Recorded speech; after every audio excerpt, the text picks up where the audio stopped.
ሰው እንዲሆን አደረገችው። በዕለተ ዓርብም እንዲገረፍ ያደረገው የአይሁድ ብርታት አይደለም፣ እኛን ለማዳን ያለው ፈቃድ ነው። ኃይል አጥቶ አይደለም፣ እንደዚህ አይደለም። ስለዚህ እናቱ የሚለው ያንን ነው። በተሞሸረበት ቀን የሚለው ዕለተ ዓርብን እንደውም ተርጓሚው አመለተ ፍስሐ ልቡ ዘይቤ ዕለተ ትንሣኤ አመለተ መርዓ ዘይቤ ዕለተ ስቅለት ይላል።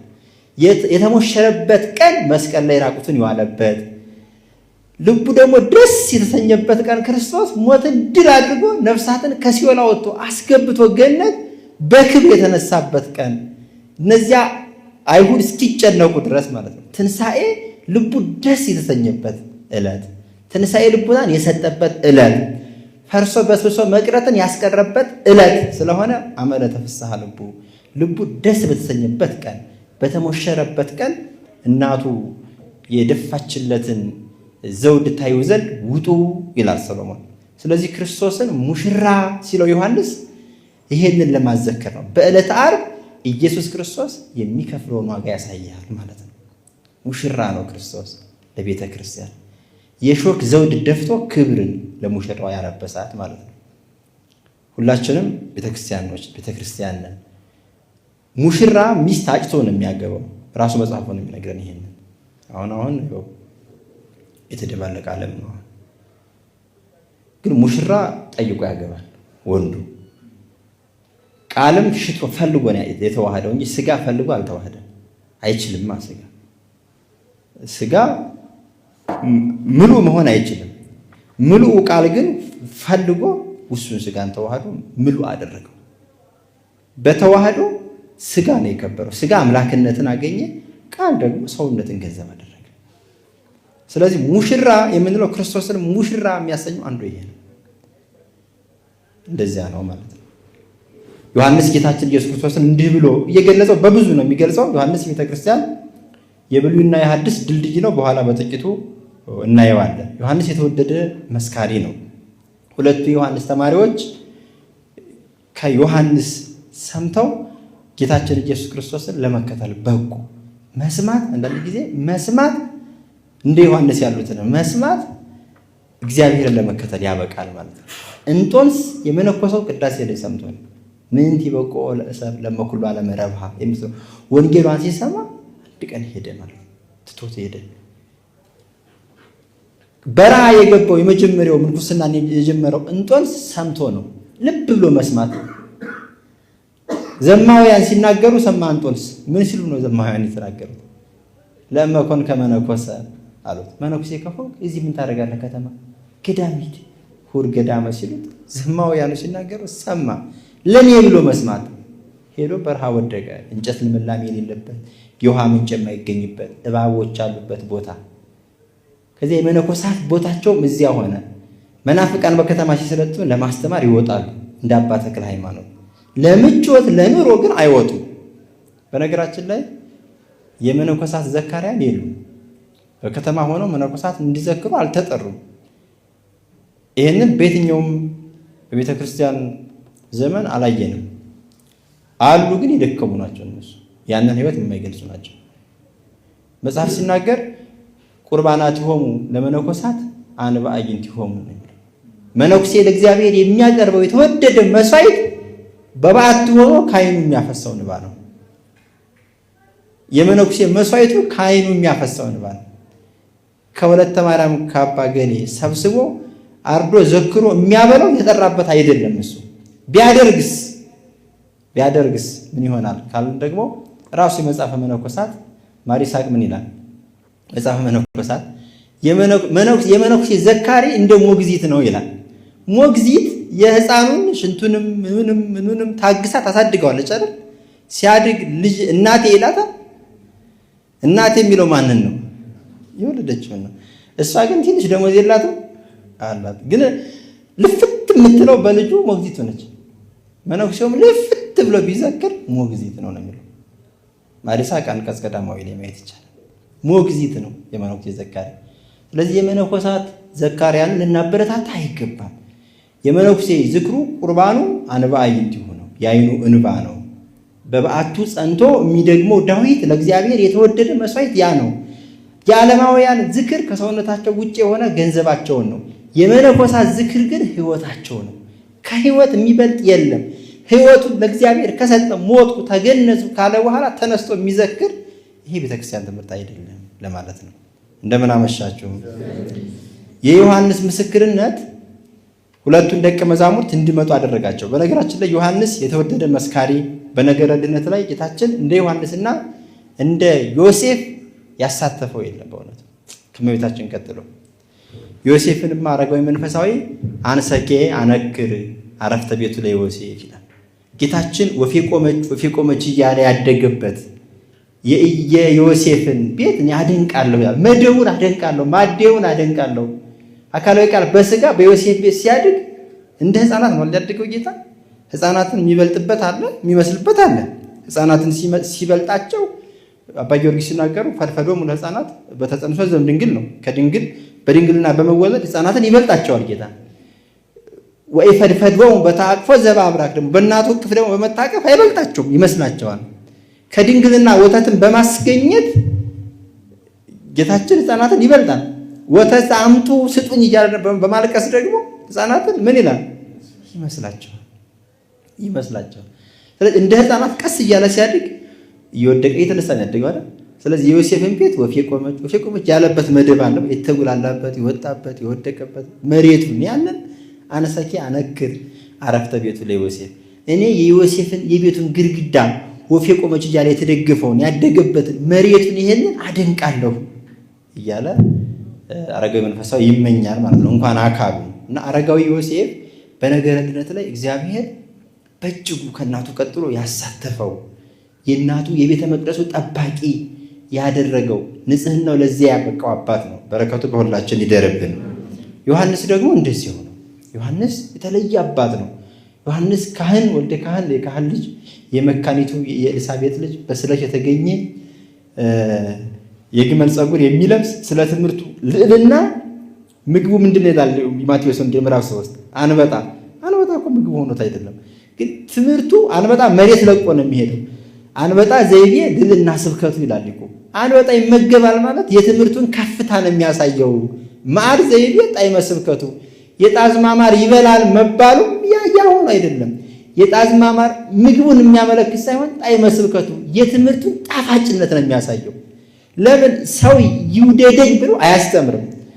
እንደዛ ቢሆን ሄሮድስ እንደዛ ይለው ነበር። እይደለው ከታውስብ ይስተው ከፊልጶስ ይለው ነበር። ያንጨካኙን አይ ክፋቱን አያውቅም እንዳልን አባቱ ስንት ሕፃናትን ያስፈጀው 14,000 ሕፃናትን አስፈጅቷል አይደል?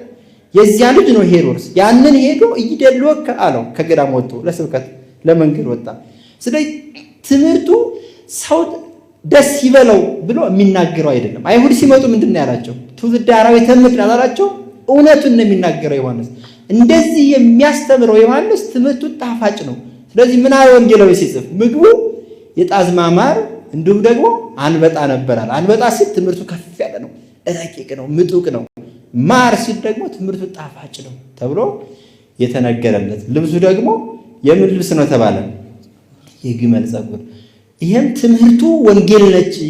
ግመል በቀለኛ ናት፣ አትረሳም። ወንጌልም እንደዚህ ሆነ። ንስሐ ያልገቡትን ወይ ወዲወም ውስጠቶን እሳት ወደማይወጡበት ወደ ገሃነም ይጨምሯቸዋል የምትል ሕግን የሚያስተምር ተብሎ የተነገረለት። በጥቅሉ ዮሐንስ የአበው ልሳን ነው። የአበው ልሳን አባቶች እና አብርሃም ሌሎቹ ሲናገሩት የመጣውን ነገረ ክርስቶስን ገልጦ በግ ብሎ ወልደ እግዚአብሔር ብሎ ሙሽራ ብሎ የገለጠ የመጨረሻው የአበው ልሳን ዮሐንስ ነው። የካህናት ኦሪት ፍጻሜ ክህነት ተቆጥሮ ከኦሪት ከአሮን ዘካርያስ ጋር ወርዶ የሚያቆመው ማለት ነው ዮሐንስ ላይ ነው። ዮሐንስ ላይ ከዚያ ዮሐንስ ደግሞ እጁን በማን ራስ ላይ ጫነ? በጌታ ራስ ላይ። ከዚያ የኦሪቱ ስርዓት ክህነት ሲሸጋገር እንዴት ነበረ? እጅ በመጫን ነው አይደል?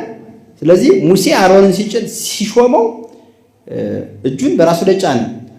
አሮን በሚሞትበት ጊዜ ልጁ አልዓዛር ሲተካ ልብሱን አውልቆ አልብሶት እንደዚያ በአንብሮተ እድ ትተላለፍ የነበረችዋል የዘር የምትሆን ያቺ ክህነት ወርዳ ማጋ ነበር ያለችው ዮሐንስ ጋር። ከዚህ ዮሐንስ ደግሞ የክህነት ሁሉ ፍጻሜ አንተ ነህ ሲል እጁን በማን ላይ ጫነ? በጌታ ራስ ላይ ማለት ነው። በረከቱ ይድረሰን ለሁላችን። ዮሐንስ በጣም ቤተክርስቲያን እንደ ዮሐንስ ያለ አባት የላትም። በድጋሚ በረከቱ ይደርብን። ስለ ዮሐንስ በጥቂቱ ይሄንን ካል መስማት መልካም እንደሆነ ጌታችን ለመከተል ያበቃቸው መስማት ነው። ይህንን ለማስረዳት ዜና እስክንድር የሚባል መጽሐፍ እስክንድር ምን ይላል? 5ቱ አናቀጸ ሕይወቱ ለሰብ የሰው የሕይወት በሩ 5 ናቸው ይላል። ስንት አልኳቸው? 5 ናቸው። እነዚህ 5ቱ የሕይወታችንም ወይ ደግሞ የዚያኛው ተቃራኒ የሞታችንም በሮች ናቸው። እነዚህ ማለት ነው በሮቻችን እነዚህ ናቸው። ሰው እንዲህ መሆን ፈልግ ነበር ግን እንዲህ መሆን አቃተኝ ይላል። አሁን እንደዚህ መሆን ስፈልግ ለምንድን ነው እንደዚህ ያልሆንኩት ይላል። ግን 5ቱ የሰው የሕይወት በሮቹ በሌላ ነገር የተያዙ ናቸው። እነሱንም እናያቸዋለን። ማር ይስሐቅ እንዲህ ይላል፣ በአይ ማእሰር የተአሰር ልብ ከመይሉ ጸሐበ እካያት፣ ልቡና ክፋትን ወደ መስራት ወደ ማሰብ እንዳይሮጥ እንደምን ባለ ማሰሪያ ቢታሰር ይሻለዋል ብሎ ይጠይቃል። የብዙዎቻችን ጥያቄ አይደለም? ልቡና ክፋትን እንዳያስብና እንዳያደርግ እንደምን ባለ ማሰሪያ ቢያስሩት ነው ሊቆም የሚችለው ጥያቄ ነው። ይመልሳል ዮሐንስ ማር ይስሐቅ እመደገና ለጥበብ ይላል። እመደገና ለጥበብ እግዚአብሔርን ቢያስብ እግዚአብሔርን ቢከተል ወአፈር ፍዶ ትምህርተ ሕይወት ወንጌልን መላልሶ ቢያነ ሁለቱ የጠቅስና ምን ይላል? ወእይት ካል ማእሰር ለሁከተ ህሊናት ዘይጸንም ዝንቱ ከሊ ከሁለቱ አሁን ከተናገርኳቸው ከሊ ከሁለቱ ሌላ የተሻለ ልቡና ወደ ኃጢአት ወደ ምኞት ዕለት እንዳይሄድ የሚበረታ ማሰሪያ የለም፣ የሚሻል ማሰሪያ የለም ይላል። ያለዚያ ግን ልብነሰ ቀሊል ኡቱ ለማየት አስረ ነው። ልቡናችን ካልታሰረ ካልተያዘ በጣም ቀላል ነው ልቡናችን። ስለዚህ ዘመን አስተርእዮ ሆኖ የመገለጽ ዘመን ሆኖ ለሌላ ተገልጠን የምንኖረው ስላልታሰረ ነው ማለት ነው። አካላዊ ቃል በትሕትና ተገለጸልኝ። ወልደ አብ ቆመ ዕራቆ የአብ አካላዊ ቃል በስጋ ከልብስ ተራቁቶ በውኃው መካከል ቆመልኝ። ተራሮች ጌትነቱን በመሸሽ ኮረብቶች እንደ ጥጃ በመዝለል ገለጡለት የምንለውን በዓል እያከበር በትዕቢት ሆነን ስናከብር አልገባንም ማለት ነው። እኛ በዘመን አስተርእዮ ባለመገለጽ ዘመን ያለ ነው ማለት ነው። በመገለጽ ዘመን አይደለም ያለ ነው። ስለዚህ በመገለጽ ዘመን እንድንኖር እግዚአብሔር የሚያድርበት ልቦና እንደምን ያለ ነው? እግዚአብሔር ደስ የሚሰኝበት ማህበር፣ እግዚአብሔር የሚወደው የበዓል አከባበር፣ ፈቃዱ የሆነው የትኛው ነው የሚለውን መለየት ያስፈልጋል ማለት ነው። መለየት ያስፈልጋል። ደቀ መዛሙርቱ ተከትለው ሄዱ። ጌታን ሄዶ የሚያድርበትን አዩ። ለጊዜው እነሱ ያዩት ኮረብታ የሆነች ትንሽ ዋሻ የሆነች ትንሽ የማታስቆም ዛሬም ትጎበኛለች። ጌታችን ኢየሱስ ክርስቶስ በዚህ ዓለም ሲኖር ያደረበት ዋሻ ትንሽ ቤት እሱ ራሱ በቃሉ እንደነገረን ራሱን የሚያስጠጋበት ለሰው ልጅ የለውም እንዳለ በትክክል ሰው ልታስጠጋ የማትችል የማታዘረጋ በጣም ጠባብ ጎጆ ጌታችን ኢየሱስ ክርስቶስ የሚያድርባት እሷ ናት። ሰው ሁሉ መምህር ያው ሙት ያስነሳል፣ ድውይ ይፈውሳል። በኢየሩሳሌም እንደ ኢየሱስ ክርስቶስ በዚያን ዘመን ሁሉ የሚከተለው ነው። ማደሪያው ግን ማታዘረጋ ጠባብ ዋሻ ለሰው ሲያዩት ማለት ነው። ያንን አይተው መጡ። ይሄ ግን ፍጻሜው እግዚአብሔር የሚያድርበት ልቦና እንዴት ያለ ነው? እግዚአብሔር የሚያድርበት ሰውነት እንዴት ያለ ነው? ቅዱሳኑ በመጽሐፍ አይተው የነገሩ ልቡና እንዲህ ሲሆን ነው እግዚአብሔር የሚያድርባችሁ ብለውናል። እሱ የትኛው ነው የሚለውን ማየት ያስፈልጋል ማለት ነው። የቃሉ ጋር ናችሁ። እግዚአብሔር ከሁላችን ጋር ይሁን። ነቢዩ እንዲህ ብሎ ይጠይቃል። መዝሙር 24 ቁጥር 3 ላይ ወደ እግዚአብሔር ተራራ ማን ይወጣል? በቅድስናው ስፍራ ማን ይቆማል ብሎ ይጠይቃል። ነቢዩ ዳዊት ነው የሚጠይቀው። መንፈስ ቅዱስ ደግሞ ይመልሳል። መንፈስ ቅዱስ ሲመልስ መንፈስ ቅዱስ ምን ይላል? እጆቹ የነጹ ልቡም ንጹሕ የሆነ ነፍሱን ሰውነቱን ለከንቱ ያላነሳ ለባልንጀራውም በሽንገላ ያልማለ እርሱ ከእግዚአብሔር ዘንድ በረከትን ከመድኃኒቱ አምላክም ምሕረትን ይቀበላል ብሎ ይናገራል። የሚያድርበት ቅዱሳኑ አይተው የነገሩን ይህንን ነው ማለት ነው። ጥያቄው ሰፊ ነው። እንደዚህ ለመሆን ራሱ ምን እናድርግ? አሁን እዚህ ጋር ያየናቸው እጁ ንጹህ የሆነ ማን አለ? እጁ ንጹህ የሆነ ልቡ ንጹህ የሆነ ማን አለ? ሰውነቱ ለከንቱ ያልተነሳሳበት ማን አለ? ከፈቃድ እግዚአብሔር አንጻር አይተን ከፈቃድ እግዚአብሔር ውጪ ሰውነቱ ያልተነሳሳበት ማን አለ? እግዚአብሔር የሚያድርበት በዚህ ከሆነ ብዙዎቻችን እንደዚህ አይደለንም ማለት ነው። እንደውም ዜና አበው የሚባለው መጽሐፍ ሲናገር ሁለት ድስቶችን በምድጃ ላይ ይጥድና ምሳሌ አድርጎ ሲናገር